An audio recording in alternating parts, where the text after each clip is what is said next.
these are going to fall down. Yeah, there they go. I feel like Rachel from Friends in that scene with her prom dress.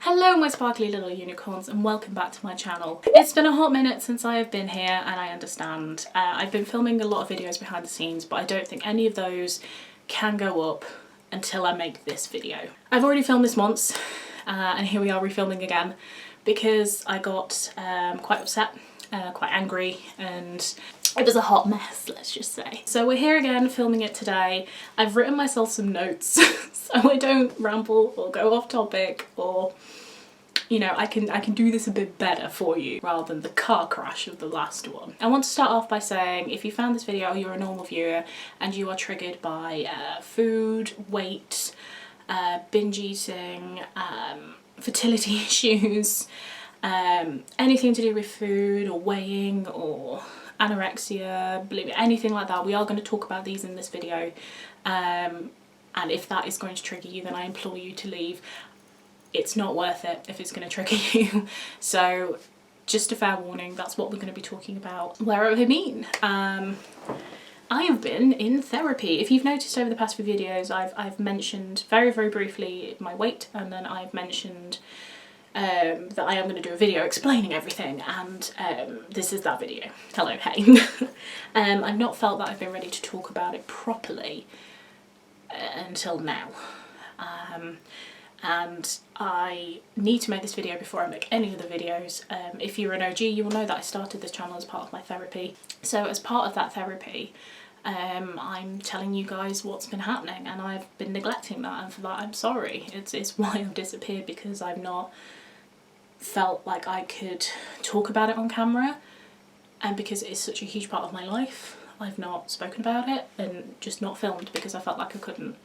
And since filming all these videos to go up after this one, I'm able to talk about it and be open and chat and talk about these things, and it's been so freeing, and I found myself wanting to film and wanting to edit and wanting to do this hobby that I so love again because I'm able to talk about it. So this one has to come first, which is why my hair will grow magically in the next few vlogs and videos, because I lobbed it off at home. We did a home haircut. My truth, basically. There are 2 points to this, 2 factors to this that probably coincide to one another. We're still working that out.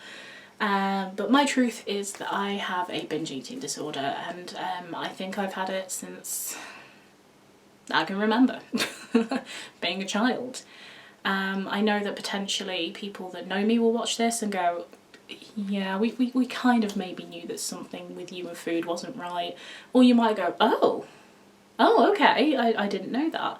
Because I did do my best to keep it secret, but I know the ones who are super, super, super close to me, like my family, and I do count my friends in that. And I think they've known longer than I've actually been aware of it.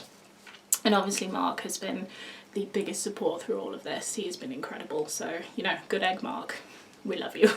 That's where I've been, but now we are ready to talk about it, explain, and if I can help anyone with what I've been through, how I've tackled it, how I've managed it, and how I continue to manage it, then I've done something good today, you know? So that's the goal of this video, to give an accountability of talking to you and chatting about things, and just giving you an up-to-date thing in my life as well, and maybe to help someone out there. I have been in therapy for my binge eating disorder in April, I believe I started, and I got discharged just after Christmas in January. It has been a long and slow road, and it's been really hard, but it is probably one of the best things I've ever done for myself and for my family and friends that I have ever done. It has changed my life. I've been thoroughly discharged now, and I am free into the world to deal with this, I'm not going to say issue, because I think branding it something like that is, you know, quite a negative thing for me. But this part of me, this binge eating disorder that I have, as you know, that I have been on a massive weight loss journey. I lost a lot of weight, and reflecting back on that now, that was not done healthily, that was not done properly. So I have gained a little bit of it back. We are now at a place where we can now start looking at possibly a weight loss journey again, but in a much more healthy, more constructive way, rather than a destructive way. Never thought I'd get to a point where I'd want to, well, I never thought I'd be able to do this, you know. We looked at refeeding, in the sense of changing what I was eating, making sure I ate. But I am right now in the best place that I've ever been, I think, in regards to food. I mean, it's still lockdown, it still sucks, but me and food, we're pretty tight. We're in a really good place, and that's nice. You know, friends become enemies, enemies become friends. It's been nice. I think I know I've always had an issue with food, but I've always just felt like it was just me not being able to say no to it and putting a lot of blame on myself. And although, yes, of course, overcoming a binge eating disorder is a lot of willpower, like it is saying no, but you have to have tools in place and you have to realise that it is what it is. And I never wanted to brand myself with that, because I felt because I was overweight I could not have an eating disorder, because I was over a certain number on the scales, because I was not super skinny or fitting into a bracket. I could not have an eating disorder. How could I have the audacity to even consider having an eating disorder, when the truth of the fact is I do have an eating disorder. My therapist told me about size, shape and weight, and my entire life was just size, shape and weight, and those things are depending on how I felt they were going. If I lost a pound on the scales, then I would have a good day. I would look good, I would feel good, everything would go better. My friends would like me better, my family would like me better, I'd be better at my job. It just, size, shape, weight, and all of those other things in my life, like friends, family, work, hobbies, playtime, all of those things were completely overshadowed with size, shape and weight. And I think I've always known that there's an issue there, but it was always my issue. Does that make sense? And it wasn't until lockdown in April last year that I was put onto furlough and I stopped. I was still making content, but I just stopped. Like, I wasn't working, I wasn't looking for a job, because I had a job, it was just stopped.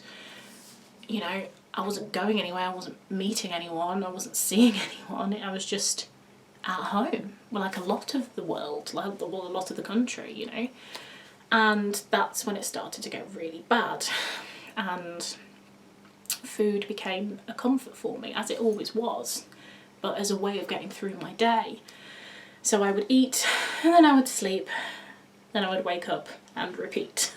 And that's all I did, until I think it got to the point where I felt like I was going to throw up, and just, I didn't want it anymore. So I just wanted to stop.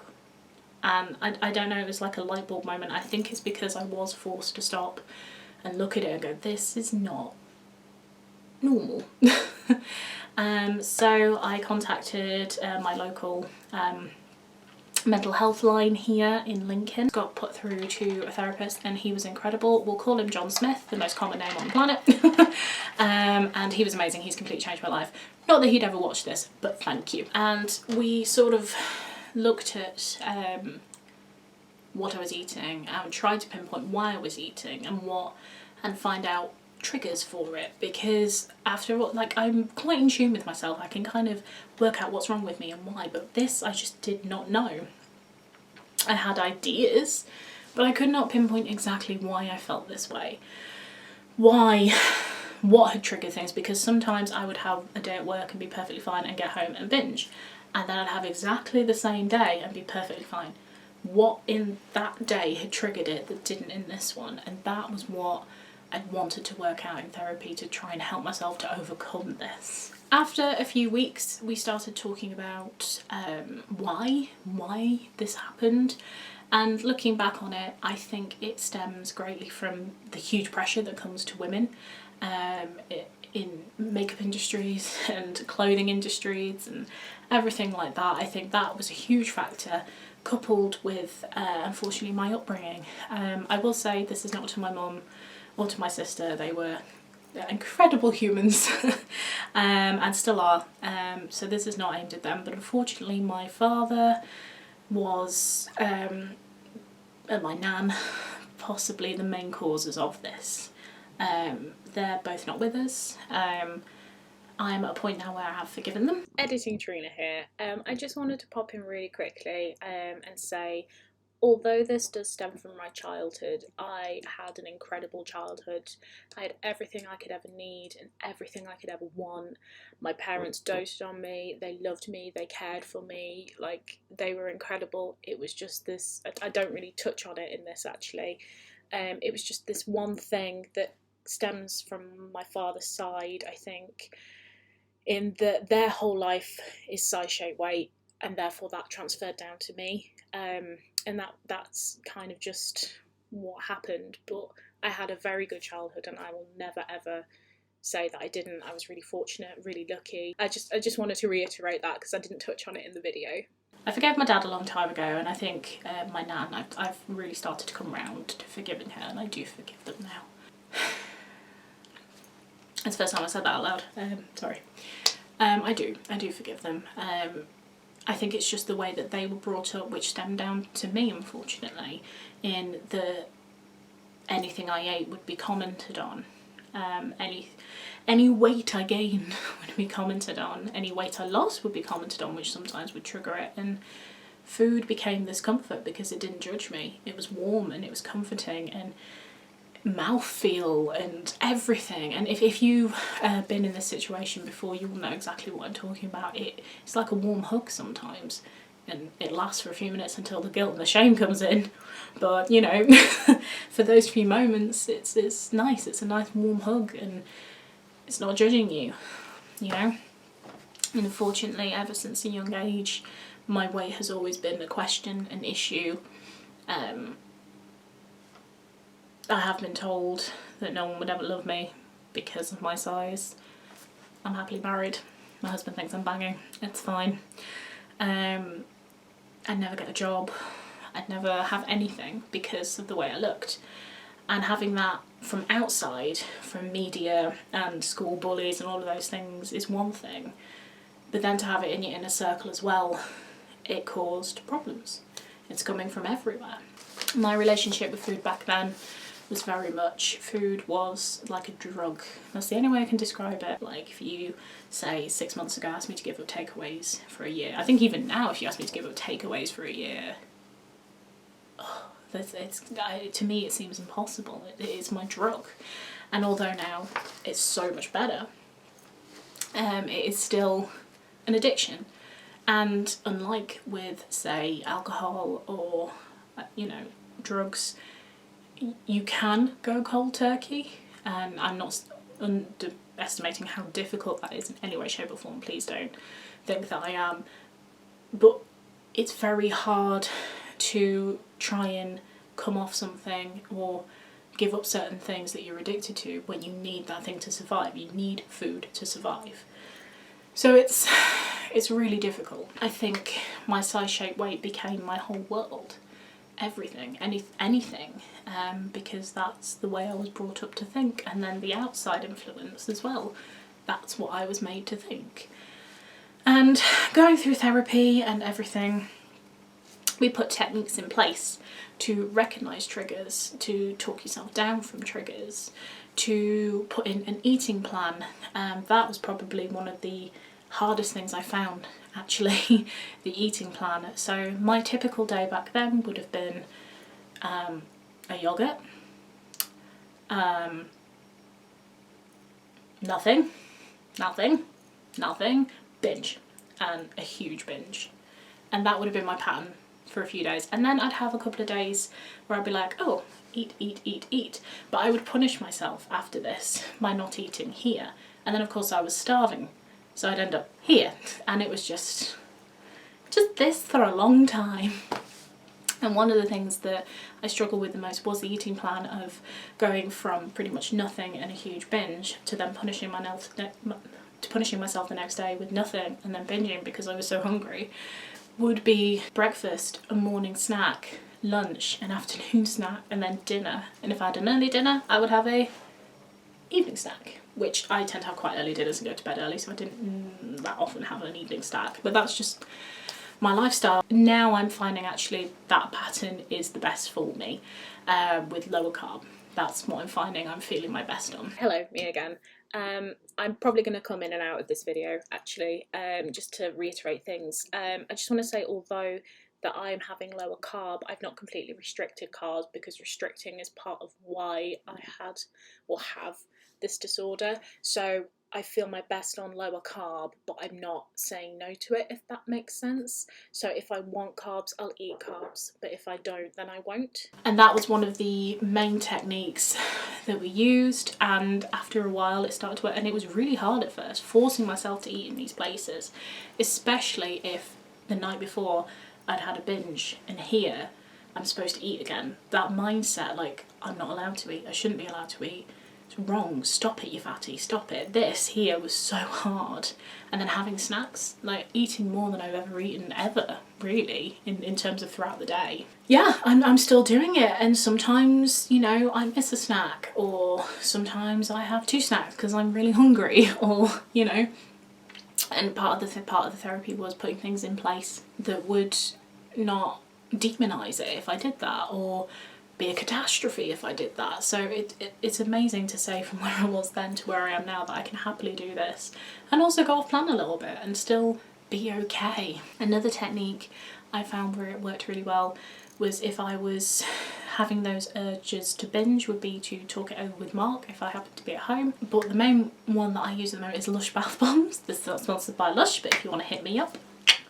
I would get in a hot bath and I would just sit and I'd do a bath bomb and just watch the colours, and it was kind of like hypnotic in a way, and it just sort of really calmed me down. The smells, the essential oils, just everything just really calmed me down, and it worked out so well.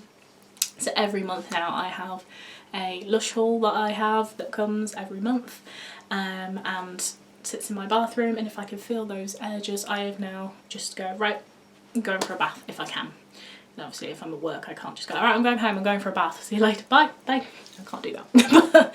As soon as I get home, I run myself a bath and pick a bath bomb and just get in, and 9 times out of 10 that will work and bring me down. Just trying to do more things for me, I think, as well. I think if I'd had a bad day with the whole size, shape, weight thing, I would cancel, you know, online games night, even in the past cancel actual like meeting up with people or not doing things because I felt like I was too fat to go. So now I will force myself to do those things as well as doing nice things like face masks and just little things to perk me up, foot masks, whatever, just to, because these are things that I love and make me feel good. I just want to say, everyone who's been around for this and dealt with me through all of this, I'd like thank you so much, you've been amazing. Especially to Mark. Mark has been the best and always held my hand through all of this. It's something that I've worked through, continue to work through, and will continue to work through for the rest of my life. And yeah, thank you to everyone who's supported me and loved me and just given me space when I needed it and been there when I needed you, and thank you. I love you. Again, I wanted to make this video because I wanted to talk to you guys about it, and I feel like now I can talk about this in my vlogs and be a bit more open about it and issues that I've had, or, you know, if I've had a binge, I don't have to go and hide it. I could say, well, I had a binge last night. Moving on. You know, it's just going to be a very freeing for me, let's say, which I'm excited for.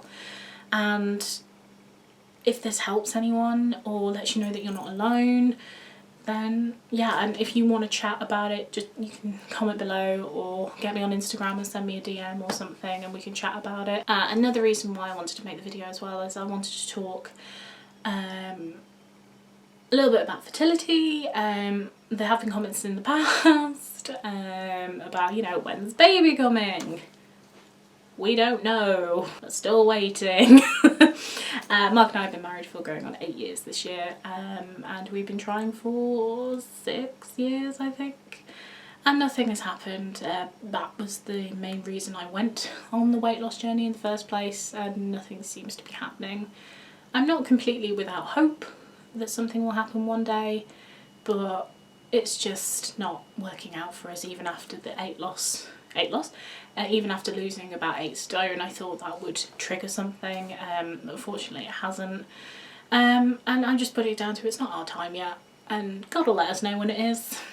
But for now, it's not. I think I needed to work through this first before that, and I think that is so much better that it is this way round, because I would hate to pass on anything like this. Not that I would, but I'd hate to pass on anything like this to my children, in the sense of my eating patterns, my eating habits. If they were sporadic and crazy, they might pick that up from me. So I'm very, very happy that it is this way round.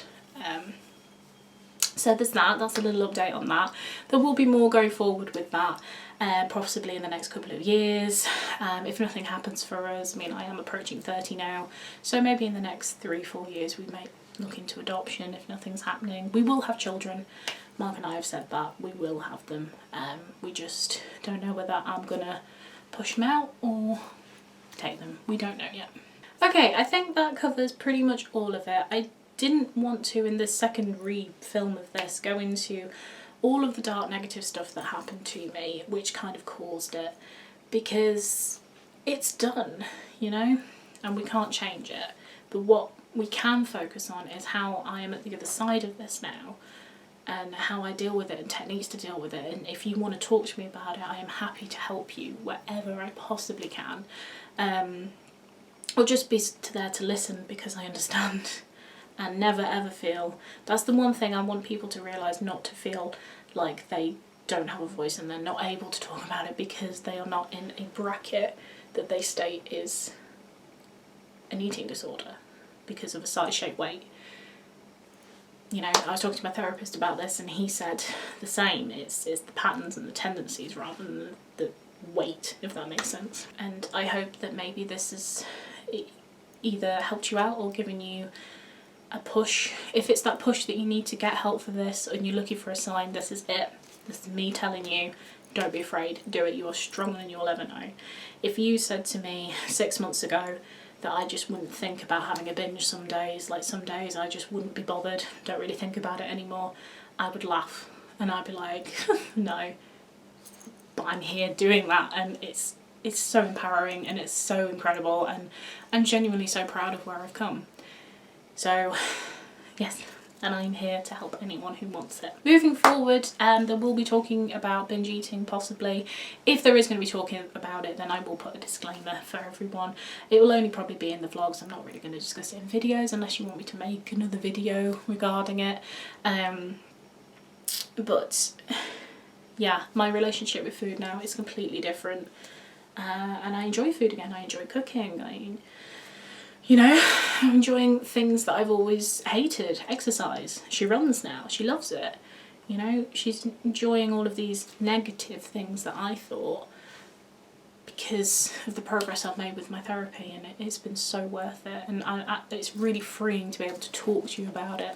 So that's why I wanted to make the video. This video will go up first. There's loads of videos just sat waiting to be like put out and distributed, but this one has to come first, and I was just bringing up the courage to do it, and we've done it, and I think it's okay. If you've made it this far, that's brilliant, amazing.